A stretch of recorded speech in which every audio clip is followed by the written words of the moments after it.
3 questions. Introduction to the lesson. The lesson talks about a king who wants to get answers to 3 questions. He could not get any specific answers from the wise men. So he decides to go to a hermit in the jungle to get answers to his questions. Let's see what happens then.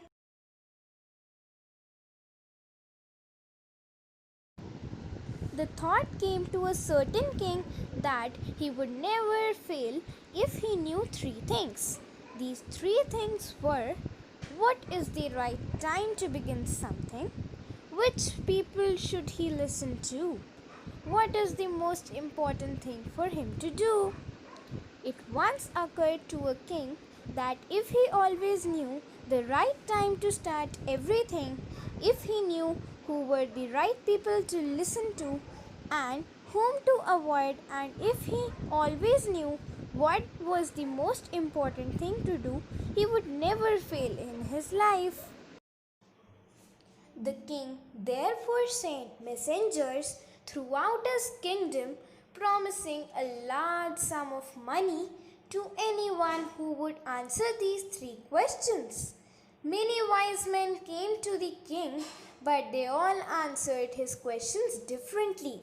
After this thought came to his mind, he announced in his kingdom that he would give a great reward to anyone who would teach him what was the right time for every action and who were the most necessary people, and how he might know what was the most important thing to do.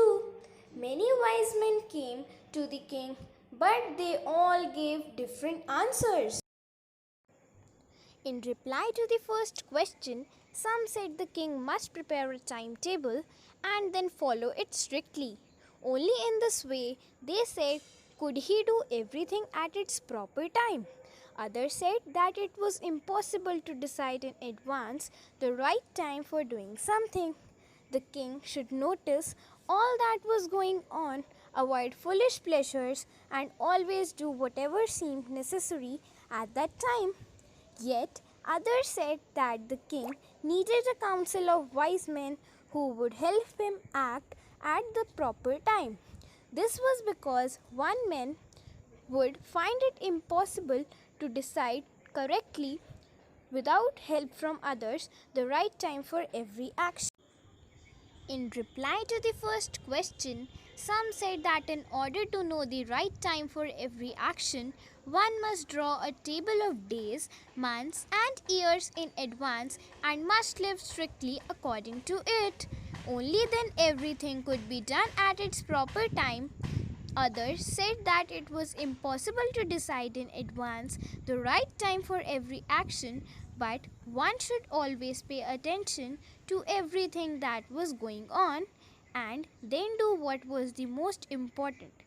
Others again said that it did not matter how much attentive the king might be to what was going on. It was impossible for one man to decide correctly the right time for every action, but that he should have a council of wise men who would help him to tell the proper time for everything. But then others said that there were some things which could be urgent. These things could not wait for the decision of the council. In order to decide the right time for doing something, it is necessary to look into the future, and only magicians could do that. The king therefore would have to go to the magicians, but then again others said there were some things which could be very urgent to do. So, to decide the right time to do something, it's important to look into the future. But in order to decide that, one must know in advance what was going to happen.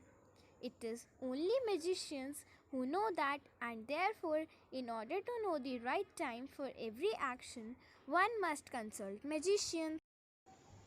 In their answers to the second question, some said that the people most necessary to the king were his counselors, others said the priests, a few others chose the doctors, and yet others said that his soldiers were the most necessary. To the third question, some said science, others chose fighting, and yet others religious worship. All answers to the second question were also different. Some said the people who were most needed by the king were his counselors, others said the priests, many others said the doctors, while some others said the warriors were the most necessary. To the third question, what was the most important occupation?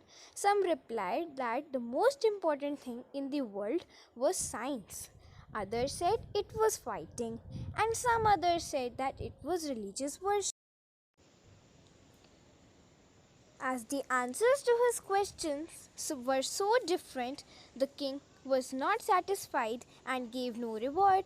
Instead, he decided to seek the advice of a certain hermit who was widely known for his wisdom. The hermit lived in a wood which he never left. He saw no one but simple people, and so the king put on ordinary clothes. Before he reached the hermit's hut, the king left his horse with his bodyguard and went on alone. As the king came near the hermit's hut, he saw the hermit digging the ground in front of his hut. He greeted the king and continued digging. The hermit was old and weak, and as he worked, he breathed heavily. As all the answers were different, the king agreed with none of them and gave the reward to Noon. But he was still trying to find the answers to his questions. Now he decided to consult a hermit who was very famous for his wisdom. The hermit lived in a forest. He was never willing to leave that jungle. Usually, some common people used to go and meet him. So the king also wore simple clothes and left to meet the hermit. Before reaching the hermit's hut, the king left his horse. Leaving his bodyguard behind, he went on alone. When the king approached, the hermit was digging the ground in front of his hut. When he saw the king, he greeted him and continued digging. The hermit was very weak. He breathed heavily while digging. The king went up to the hermit and said, I have come to you, wise hermit, to ask you to answer 3 questions. How can I learn to do the right thing at the right time? Who are the people I need most? And what affairs are the most important? The hermit listened to the king but did not speak. He went on digging. You are tired, said the king. Let me take the spade and work in your place. Thanks, said the hermit, giving the king his spade. Then he sat down on the ground.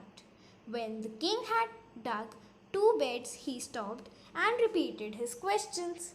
The hermit gave no answer but stood up, stretching out his hand for the spade and said, Now you rest and let me work.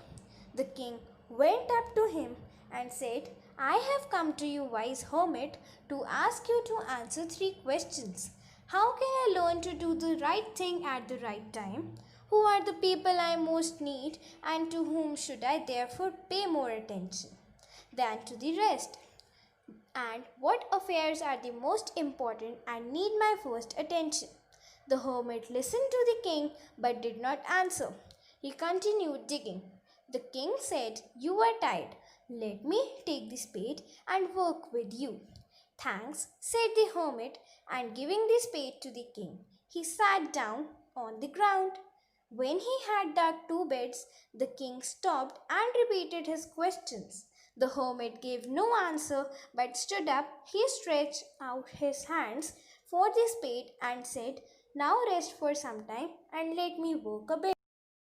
But the king did not give him the spade and continued to dig. 1 hour passed, then another. The sun went down behind the trees, and at last King stuck the spade into the ground and said, I came to you, wise man, for an answer to my questions.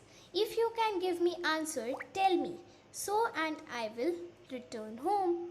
Here comes someone running, said the hermit. But the king did not give him the spade and continued to dig. Many hours passed. The sun began to sink behind the trees, and at last the king stuck the spade into the ground and said, I came to you, wise men, for an answer to my questions. If you can give me none, tell me so, and I will return home. All of a sudden, someone came running. The hermit said, let's see who is there.